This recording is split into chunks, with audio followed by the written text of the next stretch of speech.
네, 안녕하세요. 반갑습니다. 경매연소 조코치입니다. 오늘은 낙찰된 물건을 복귀를 해보면서 어떻게 투자를 하는 것이 여러분들에게 수익을 극대화시킬 수 있는지 그런 여러가지 투자 포인트를 말씀드리도록 하겠습니다. 여러분들이 이론은 여러 것으로 가지고 가되 결국은 실행력이 중요하다라는 점을 말씀드리겠고요. 그 실행력이 중요하다는 이유는 뭐냐면 이론으로 준비는 어느 정도 되신 분들이 꽤 있어요. 안 되신 분들은 배우면 되겠지만 저희 교육생분께서 8주 교육 동안에 지금 4주가 끝났는데 아파트를 낙찰을 받았습니다. 그런데 시세보다도 약 5천만원 이상 저렴하게 받았어요. 이런 여러가지 실행력이 중요하다라는 점과 그리고 관심이 중요하다는 거 꼭 알고서 경매 투자에 관련된 공부도 꾸준히 하시길 바라겠습니다. 오늘 물건을 설명드리기 전에 저희 경매연소 교육이 일주일 앞으로 다가왔습니다. 그래서 여러분들이 경매 교육에 관심이 있다면 교육 문의 주시면 좋을 것 같고요.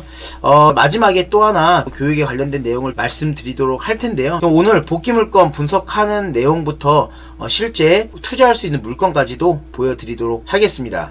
요즘에 여러분들이 아파트 낙찰받기 굉장히 어렵잖아요. 쉽게 말씀드리면 이런 물건들인 거예요. 지금 화면에 있는 이 물건은 경기도 이천시 송정동에 있는 물건입니다. 한번 불허가 신청이 떨어지고 나서 4차에 다시 진행 중이었던 물건이에요. 그런데 낙찰된 금액을 보니까 1억 7,300만원에 낙찰이 되었습니다. 전회차에서는 1억 8,310만원에 낙찰이 됐네요. 이거에 비하면 저렴하게 낙찰은 받은 거겠죠. 이 물건 같은 경우는 지금 팔리는 시세가 1억 7천에서 1억 8천이에요. 그런데 지금 낙찰가가 1억 7,300만원에 낙찰이 됐습니다. 이 물건은 많이 받아야 1억 8천, 9천 정도 받을 수 있다라고 조사를 했어요.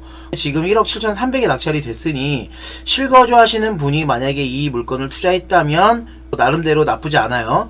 또는 갭 투자로 전세를 마치고 나서 2년 후 매도한다는 그런 계획을 잡으면 시장이 좋아진 이후에 매도 계획이 있기 때문에 그나마 나쁘지 않습니다. 하지만 단기 투자 형식으로는 이 물건은 절대 재미가 없는 물건이에요. 지금 1억 7천만원대 낙찰을 받았잖아요. 이것저것 명도하고 들어가면 거의 1억 8천 중반에서 1억 9천만원까지도 들어가는 그런 물건이에요. 그러면 이런 물건은 재미가 없는 물건이기 때문에 지금 단기 투자로 경매를 하시는 분들은 이런 아파트 투자를 절대 하시면 안 됩니다. 왜? 재미가 없어요. 그래서 이런 물건을 볼 게 아니라 여러분들이 만약에 추후 가치 상승을 할 수 있는 그런 물건을 보고 싶다. 하지만 나는 돈이 크게 있지 않다라고 하면 지금 화면에 띄워드리는 이런 물건을 보셔야 된다는 겁니다. 지금 해당 물건 같은 경우 한번 볼게요. 사건 번호 2023 타경 8545번입니다. 아파트 경매 물건이고요. 경기도 고양시 덕양구 행신동에 있는 건호 아파트예요. 3층이죠. 대지건이 16평이나 있어요. 그리고 건물 면적이 몇 평이죠? 32평이다. 건물 면적이 크다. 그래서 요 물건 같은 경우는 단기 매도를 하면 건물분 부가세를 내겠지만 해당 물건 같은 경우는 95년에 사용 승인이 된 건물이기 때문에 건물분 부가세가 크지 않아요. 많아야 2천만원, 적으면 1,000만원 정도 될 겁니다. 그런데 우리가 단기 투자를 하든 중장기로 가지고 가든 가장 중요한 건 뭐죠? 물건을 저렴하게 매수하는 것이 중요한 거겠죠. 물건을 저렴하게 매수해야 안전마진을 두고 그리고 나서 그 차익을 바로 산 시점부터도 볼 수 있어야 되는 게 경매잖아요. 그럼 물건을 한번 밑으로 볼게요. 일단 이 물건 같은 경우도 3차에 한번 낙찰이 됐었어요. 3억 2,550만원에 낙찰이 됐습니다. 단독으로 낙찰을 받아갔어요. 그런데 이 물건 같은 경우는 불허가가 아니라 미납을 했습니다. 그쵸? 지금 여기 최저가보다 1억 높게 낙찰을 받았으니 그 물건을 뭐 포기했다든지 여러가지 사유가 있을 거잖아요. 그쵸? 또는 뭐 대출이 안 돼서 미납했을 수 있겠죠. 어쨌든 미납을 한 물건이다. 그래서 이런 물건 같은 경우는 보증금이 20%를 준비해야 되기 때문에 그 부분만으로도 경매 초보 투자자분들은 부담스러워 한다 라는 점이고요. 그러면 이제 권리 분석을 해야 되잖아요. 한번 볼게요. 7층 중 3층이고요. 임차인 현황 보니까 임차인 현황상 100땡땡님이 있죠. 그리고 우측으로 보시면 전입 확정이 미상이라고 나왔어요. 그리고 배당 요구를 했네요. 또 우측으로 볼게요. 보증금이 3억이고요. 대항력이 여기는 없다라고 나와있지만 이거는 믿으시면 안 됩니다. 왜? 혹시라도 대항력이 있을 수 있어요. 경매 사이트는 100% 신뢰하시면 안 된다. 그리고 권리 분석은 우리가 해야 된다라는 점입니다. 우측으로 보면 선순위 전세권 등기자예요. 그죠? 그러면 대부분 선순위 같은 경우는 뭐죠? 인수사항인 물건이 굉장히 많다라는 거죠. 보니까 선순위 전세권 등기자가 있고 경매 신청을 했습니다. 전세권 설정이 되어 있으면 여러분들이 헷갈릴 수 있습니다. 그 부분을 여러분들에게 설명드리고 요 물건이 왜 괜찮은 물건인지 다시 한번 설명드릴게요. 건물 등기 보니까 전세권 설정 이렇게 되어 있고 백땡땡님이 있습니다. 말소 기준 등기라고는 나왔어요. 소멸이라고 나왔고, 그리고 쭉 밑으로 보니까 모든 권리들은 소멸이에요. 이 물건은 분석을 먼저 해보고 내가 인수할 수 있는 부분이 무엇이 있는지 아니면 인수할 게 없는지 그 부분을 여러분들이 분석을 할 줄 아셔야 돼요. 지금 백땡땡님이 임차인이 있는데 이분이 전세권 설정이 되어 있다 그랬죠. 그리고 밑으로 보면 강제경매 신청을 했어요. 이렇게 강제경매 신청을 한 이 물건 같은 경우는 임의경매가 아니기 때문에 이 3억 원을 인수해야 되는 겁니다. 그런데 다시 한번 볼게요. 임차인 현황을 보니까 백땡땡님 이 임차인이 배당 요구를 했습니다. 이렇게 배당 요구를 했을 경우에는 강제경매 신청을 했더라도 이 물건은 소멸이 됩니다. 다시 한번 설명드릴게요. 만약에 이 임차인이 배당 요구를 안 한 상태에서 강제경매 신청을 했다라고 한다면 이 임차인에 대한 보증금은 내가 인수를 해야 되는 거고요.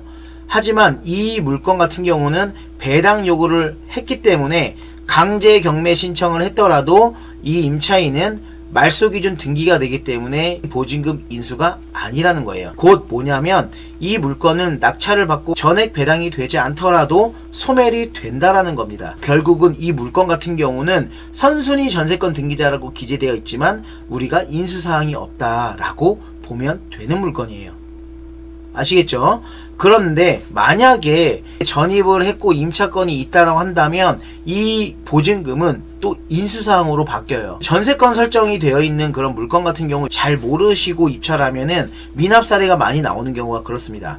그래서 만약에 전입이 되어 있으면 두 가지의 권리를 모두 갖고 있는 거기 때문에 임의경매 신청을 했다라고 하더라도 소멸이 되지 않고 인수가 되는 거고요.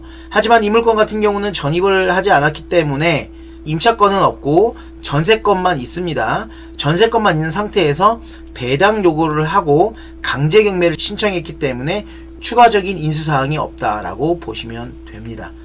이 경매 사이트를 100% 신뢰하면 안 된다고 말씀드렸잖아요. 대충 했다가는 미납해서 내 돈 몇천만 원을 날릴 수 있어요. 내 돈 몇천만 원 날릴 바에는 차라리 경매를 제대로 배우세요. 그러면 여러분들이 물어볼 때가 있잖아요. 여러분들이 교육을 듣고 공부하는 것만으로도 돈을 버는 거다라고 말씀을 드리는 겁니다. 그래서 이 물건 같은 경우는 이렇게 낙찰자가 8명이나 들어왔지만 괜찮은 금액으로, 그러니까 3억 2,550만 원보다도 한 8, 9천만 원 저렴하게 낙찰을 받은 물건이라는 거예요. 그래서 이 물건 같은 경우는 문제가 없는 물건이다 라고 보여지고요. 지금 보니까 2018년에 실거래가가 2억 9천에도 이렇게 찍혀 있네요. 지금 이 건우 아파트 같은 경우는 실거래가 나와 있지 않아요. 일반 매물도 하나도 없습니다. 대지권을 16평 가지고 있고 건물 면적이 32평이나 되는 요런 아파트가 있어요. 그리고 층수도 3층이에요. 나쁘지 않죠? 방도 이렇게 4개나 있는 이런 아파트가 지금 2억대 초반이라는 거예요. 그러면 이런 물건들은 임장 가서 조사를 했을 때 3억 5천이라든지 거래가 된다라고 한다면 차익을 크게 남길 수 있다라는 겁니다. 건물분 부가세 내세요. 부가세 1,000만원, 2,000만원 내시고 단기 매도를 하셔도 되는 물건이라는 겁니다. 지금 나름대로 특수한 권리들이 몇 가지가 있었잖아요. 그쵸? 첫 번째, 한번 미납을 했던 물건이다. 두 번째, 선순위 전세권이 설정되어 있다. 세 번째, 건물 면적이 크다. 요런 포인트이기 때문에 이 물건이 8명이 들어왔지만 높은 금액으로 낙찰이 되지 않았던 겁니다. 그래서 여러분들에게 재매각 물건들 많이 보시라고 하잖아요. 그래서 재매각 물건들 많이 보시다 보면 할 수 있는 물건들이 많습니다. 그래서 그런 물건들을 여러분들이 잘 분석해서 보시면 충분히 돈을 벌 수 있다라는 점을 오늘 설명드리는 겁니다. 제일 중요한 건 여러분들이 잘 모르시면 물어볼 곳이 있어야 된다라는 거고요. 그것도 그냥 물어볼 것이 아니라 편하게 물어볼 곳이 있는 것이 더 중요하다라는 점입니다. 그래서 오늘은 이렇게 두 개의 물건을 가지고 어떤 물건을 할지 여러분들이 선택을 하셔야 되는 건데요. 사실 아파트 물건을 하시려면은 나홀로 아파트 물건을 하시면 수익이 납니다. 오늘도 저희 교육생분 낙찰을 받았지만 또 다른 교육생분도 지방에 있는 아파트를 낙찰을 받아서요, 소액으로 투자해서 1,500만원 정도 수익을 또 냈어요. 그래서 문제가 없는 물건 같은 경우지만 나홀로 아파트로 또 투자를 할 수 있는 방법도 있거든요. 근데 제가 이 영상으로 많은 것을 알려드리기에는 너무 양이 많잖아요. 그래서 오프라인 수업을 하시면 그 여러가지 투자 포인트들을 전부 다 말씀을 드립니다. 그런 수업 내용을 가지고 여러분들이 하나하나 접목시켜서 투자하면은 1,000만원, 2,000만원 버는 거는 정말 어렵지가 않아요. 기본적으로 아무리 못해도 1,000만원 수익 나는 물건들은 널려 있습니다. 그러면 이야기 나눈 김에 그러면 1,000만원 벌 수 있는 물건을 그냥 바로 알려드릴게요.